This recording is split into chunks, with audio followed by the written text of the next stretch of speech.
रविवार का दिन था। मैं अपने कमरे में आराम से चद्दर तान कर सो रहा था कि तभी मुझे कुछ लोगों के जोर जोर से बोलने की आवाज आ रही थी। मैं इधर उधर करवट पलटता हुआ गुस्से में बोल पड़ा, पता नहीं कौन है कि जो सुबह सुबह शोर कर रहे हैं कि इतने में मेरे दरवाजे की घंटी बजाई जाती है। फिर मैं गुस्से में आकर दरवाजा खोलने गया तो सामने खड़ी हुई एक सुंदर सी साड़ी में लिपटी हुई, आंखों पर काला चश्मा और खुले बालों के साथ दूध जैसी काया लिए एक भाभी बहुत ही प्यारी सी मुस्कुराहट के साथ मुझको हेलो बोलती हैं। लेकिन मैंने उनकी हेलो का कोई भी जवाब नहीं दिया। बस मैं तो उनको देखता ही रहा। फिर जब उन्होंने दोबारा से मुझे हेलो कहा, तब मुझे होश आया। मैंने भी उन्हें बदले में हेलो बोला। फिर उन्होंने मुझे बताया कि वह मेरे पड़ोस वाले घर में रहने के लिए आई हैं। उनके एक कमरे का दरवाजा नहीं खुल रहा, जिसकी वजह से वह मेरे घर की खिड़की से अपने घर के अंदर किसी को भेजकर दरवाजा ठीक करवाना चाहती हैं। मैं बस उनकी बातें सुनता रहा और उनकी मोहिनी जैसी सूरत को देखता रहा। फिर मैंने अचानक से चौंक कर कहा, हाँ हाँ बिल्कुल आप जा सकते हैं। फिर उन्होंने दो मजदूरों को मेरे कमरे की खिड़की से अपने घर के अंदर भेजा और दरवाजा ठीक करवाने लगी। फिर मैंने उनसे बड़े ही प्यार के साथ कहा, भाभी जी आप घर के अंदर आइए ना। वह मेरे आग्रह करने पर घर के अंदर आ गई। मैंने उनको चाय या कॉफी पूछा, लेकिन उन्होंने कुछ भी लेने से मना कर दिया। फिर उन्होंने मुझे बड़े ही प्यार से कहा कि रविवार के दिन सभी लोग घर में आराम कर रहे होते हैं, आपको इतनी सुबह सुबह उठाने के लिए मैं माफी चाहती हूँ। दरअसल मेरे पास सिर्फ रविवार का ही दिन होता है जिसमें मैं कुछ काम कर सकती हूँ, वरना बाकी दिन मुझे ऑफिस जाना होता है। मैंने भी उनसे मुस्कुराकर कहा, नहीं नहीं परेशानी वाली कोई बात नहीं। आखिर पड़ोसी ही पड़ोसी के काम आता है। फिर थोड़ी देर बाद ही भाभी जी के घर का दरवाजा ठीक हो जाता है और भाभी जी मुझे थैंक यू बोलकर अपने घर में चली जाती हैं। भाभी जी के जाने के बाद भी मेरे चेहरे के आगे बस उनका चेहरा ही घूम रहा था। फिर फ्रेश होने के बाद मैंने एक बढ़िया सी कॉफी बनाई और अपनी खिड़की से भाभी जी को घर में इधर उधर सामान लगाते हुए देखता रहा। वैसे तो मैं रविवार के दिन अपने दोस्तों के साथ जाना पसंद करता हूँ, लेकिन आज दोपहर होने वाली है और मैं घर से निकला तक नहीं, क्योंकि मुझे बाहर घूमने से ज्यादा भाभी को देखने में मजा आ रहा था। फिर जब भाभी जी ने अपना सारा सामान लगा लिया, तो उन्होंने अपने कमरे का दरवाजा बंद कर लिया, जिसकी वजह से मुझे कुछ भी दिखाई देना बंद हो गया। फिर मैं भी निकल पड़ा अपने रोज की रूटीन पर। जब मैं रात को घर वापस आया तो मैंने देखा कि मेरे दरवाजे पर भाभी जी खड़ी हुई हैं। भाभी जी को देखते हैं मैं हैरान रह गया और मैंने जल्दी से अपने घर का दरवाजा खोला। फिर भाभी जी ने मुझे खाना दिया, जो उन्होंने अभी अभी मेरे लिए बनाया था। भाभी जी ने कहा, आपने सुबह मेरी इतनी मदद की, इसके लिए आपके लिए छोटा सा थैंक यू। मैंने भाभी जी के हाथ का खाना खाया और वो खाना खाकर मेरा मन ऐसा कर रहा था कि मैं भाभी जी के हाथों को चूम लूं। लेकिन मन की बात मन में ही रह गई। मैं ऐसा कुछ नहीं कर पाया। फिर भाभी जी अपने घर चली गई और मैं अपने घर में अकेला रह गया। मेरा मन तो कर रहा था कि बस मैं भाभी जी से कहूं कि आप यहीं पर रहिए, लेकिन ऐसा कह नहीं सका। फिर मेरे मन में एक खुराफात सूझी। जब मैंने अपनी खिड़की से भाभी जी के घर की तरफ देखा, तो भाभी जी के घर के सामने वाली खिड़की खुली हुई थी। मैं जल्दी से जाकर अपनी दूरबीन लेकर आ गया और अपनी खिड़की से भाभी जी को देखने लगा। जैसे ही मैं भाभी जी को दूरबीन से देख रहा था, तो मुझे अपनी आंखों पर यकीन नहीं हुआ, क्योंकि भाभी जी इस समय नहाने के लिए जा रही थी और उन्होंने मेरे ही सामने धीरे धीरे करके अपने कपड़े उतारने शुरू कर दिए।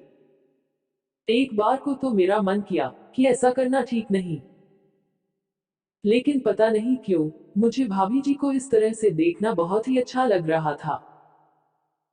काफी देर भाभी जी को ऐसे ही देखने के बाद मैं अपने कमरे में चला गया और जाकर बिस्तर पर धड़ाम से लेट गया।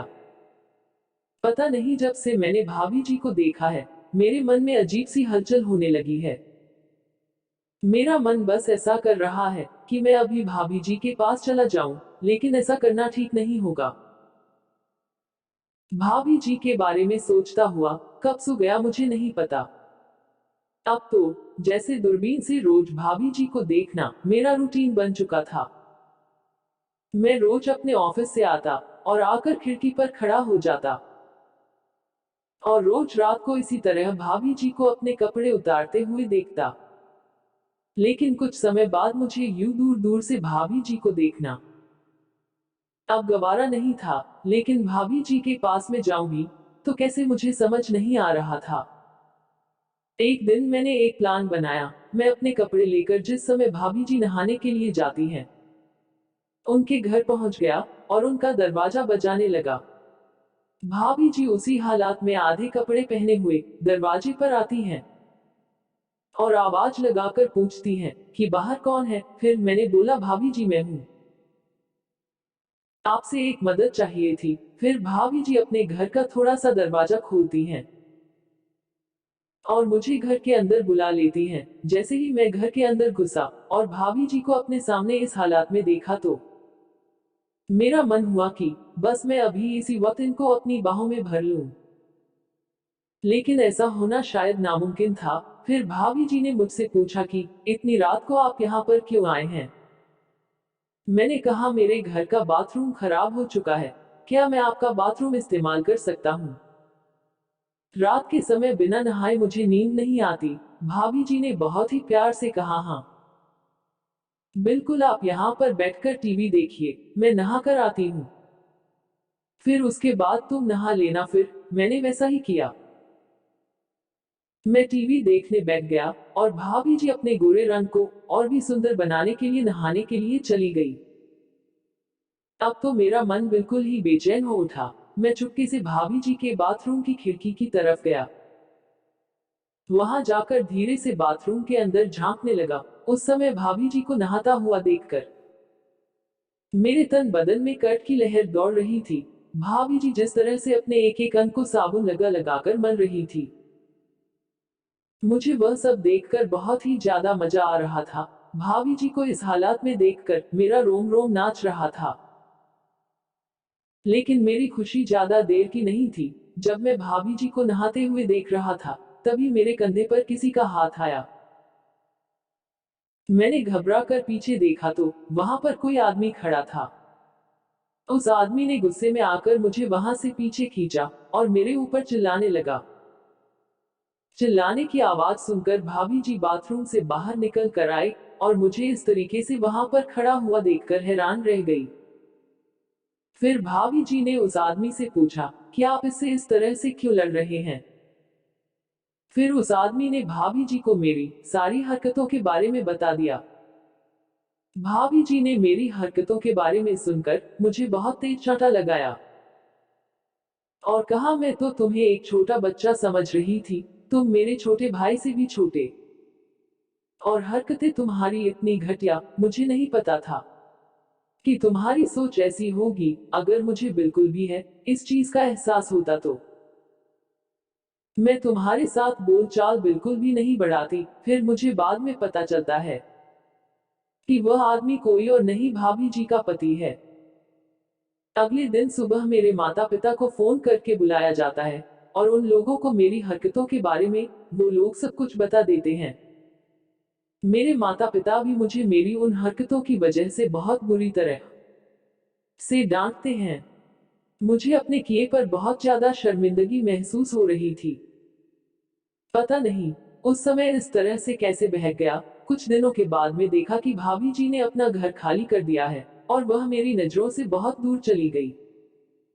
दोस्तों, आपको हमारी कहानी कैसी लगी कमेंट बॉक्स में जरूर बताइएगा।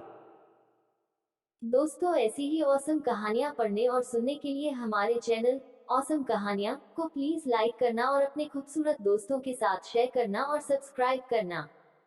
धन्यवाद।